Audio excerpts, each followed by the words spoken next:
और आप देखिए आपको बहुत मजा आएगा। अभी मजा आएगा ना भिड़ो। नंबर एक, यहाँ हार्दिक पटेल जी ने कहा कि संबित पात्रा रोज डिबेट, अच्छी बात है, आप मुझे देखते भी हैं कि संबित पात्रा डिबेट में आते हैं और कहते हैं हिंदू मुस्लिम और पाकिस्तान। हम नहीं करते हैं।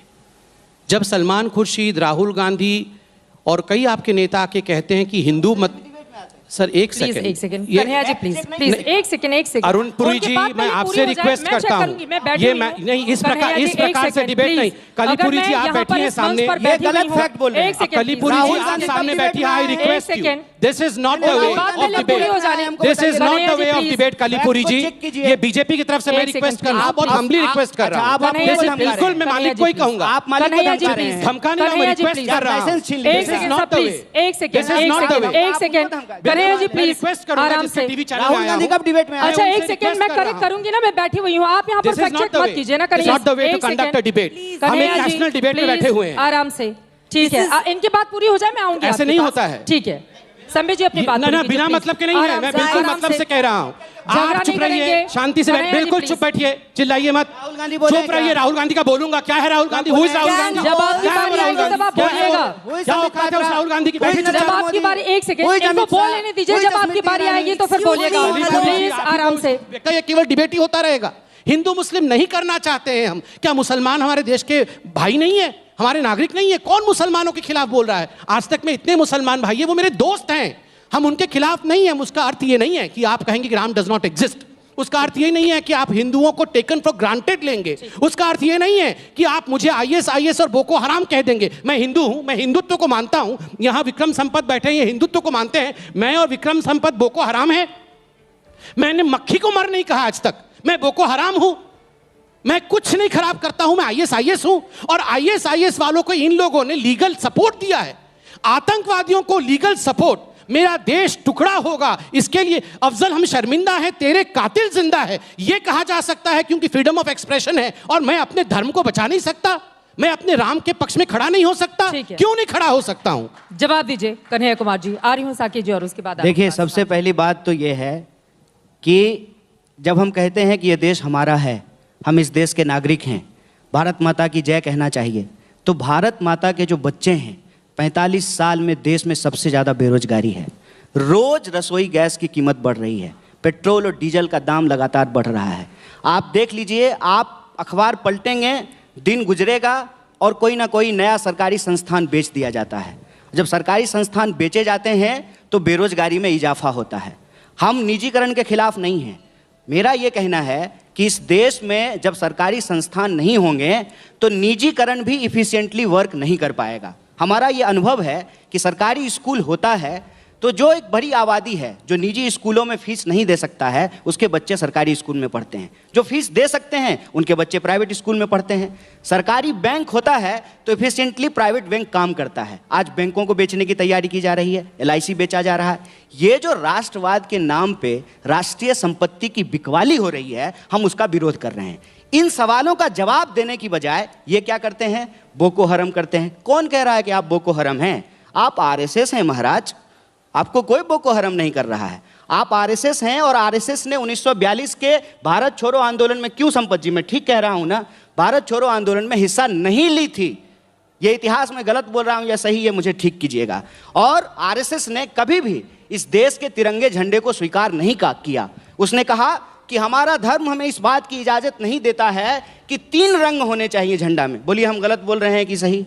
हम कहते हैं कि यह देश, बार बार जो साकेत ने कहा कि हम बिल्कुल ये नहीं कह रहे हैं कि भारत 1947 में पैदा हुआ है। 5000 साल का इतिहास है और इस भूभाग पे पैदा होने वाला हर इंसान, चाहे उसकी पूजा पद्धति कुछ भी हो, चाहे उसकी मान्यता और आस्था कुछ भी हो, वो इस देश का नागरिक है और नागरिकों को बराबरी का हक दिया गया है। ठीक है, भले संबित जी की सरकार हो। एक आखिरी बात चित्रा जी, ये बार बार 2016 से भारत तेरे बोल रहे हैं। उतना बार टुकड़ा तो हम नहीं बोले हैं जितना बार ये टुकड़ा बोल चुके हैं। और क्योंकि ये टुकड़ा पे पलते हैं, हम एक बार भी नहीं बोले हैं। हाँ। ये टुकड़ा पे पलते हैं और ये बात मैं पूरे दावे के साथ कह रहा हूं कि है इनको हिम्मत तो पूछें अपने गृह मंत्री से, निकम्मा है क्या?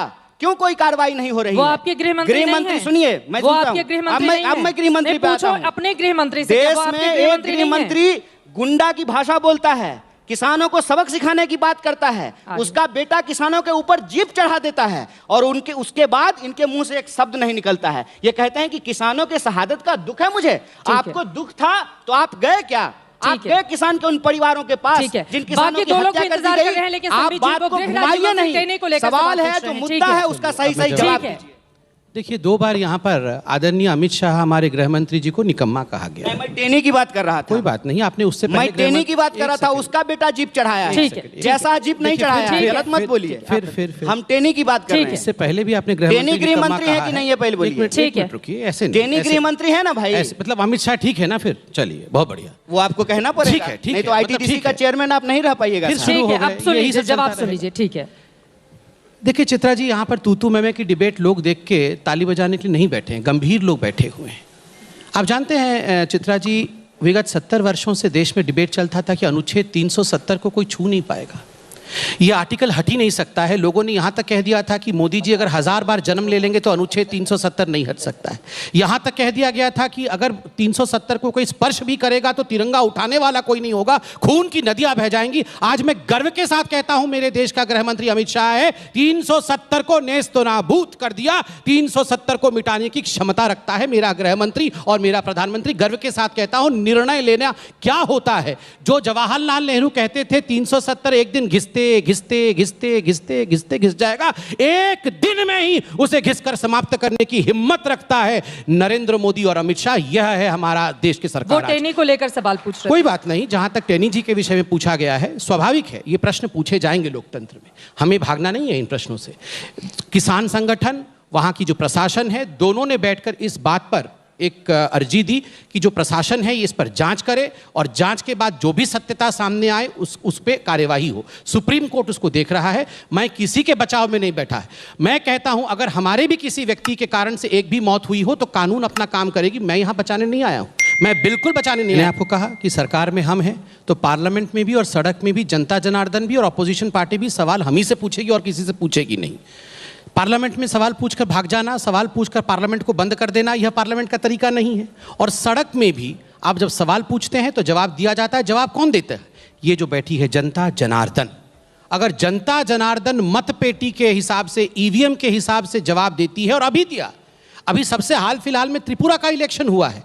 त्रिपुरा के इलेक्शन के नतीजों को देखिए, सारे सीट 329 सीट हमारे पास और 10 सीट बाकियों में बटे हैं। कांग्रेस को मिला है शून्य सीट। और किसने यहां पे डाइवर्ट किया?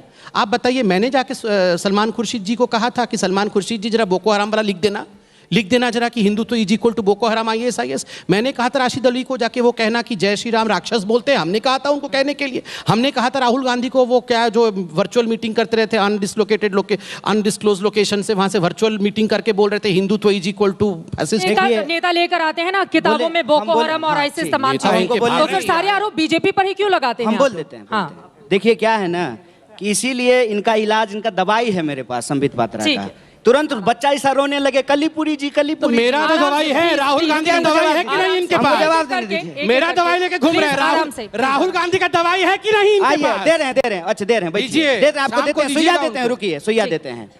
पहला सवाल, आज संबित पात्रा ने अपने बरबोलेपन में देश की जनता को बता दिया कि अगर आप महंगाई से परेशान हैं, अगर आप बेरोजगारी से परेशान हैं, किसान को आत्महत्या करनी पड़ रही है, इस देश में सरकारी संस्थान बेचे जा रहे हैं, कर्मचारियों की नौकरी छीनी जा रही है, इसका एक इलाज है कि भाजपा को चुनाव में हरा दीजिए। क्योंकि इनका जवाब क्या था? इन सारे सवालों का जवाब ये था कि अगर महंगाई है, बेरोजगारी है, तो हमको लोग वोट क्यों दे रहा है और हम जीत क्यों रहे हैं? हाय हाय, रावण का घमंड टूट गया था, आपका भी टूटेगा, चिंता मत कीजिए।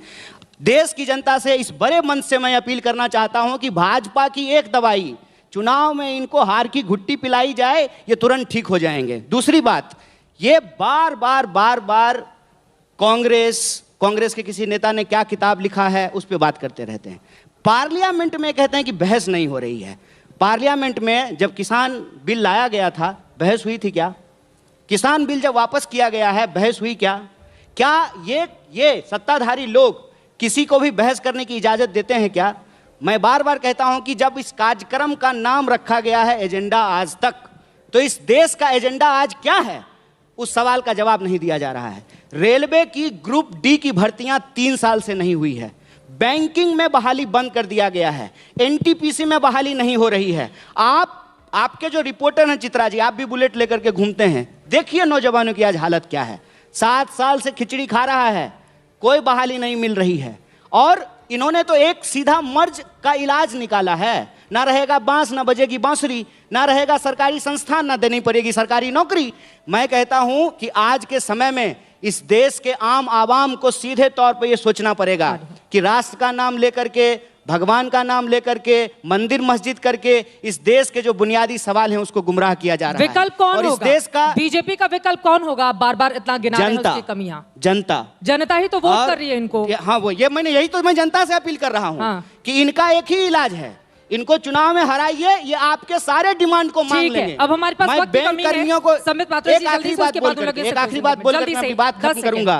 अच्छा दिन का वादा इस सदी का, ये जो जुमला है, अच्छा दिन का जुमला इस सदी का सबसे बड़ा घपला है। और इस घपले के खिलाफ देश की जनता को सिर्फ एक काम करना है, भाजपा के खिलाफ वोट करना है। और विकल्प की जहां तक बात है, जिस लड़ाई में जो जहां है वो इनको हराएगा।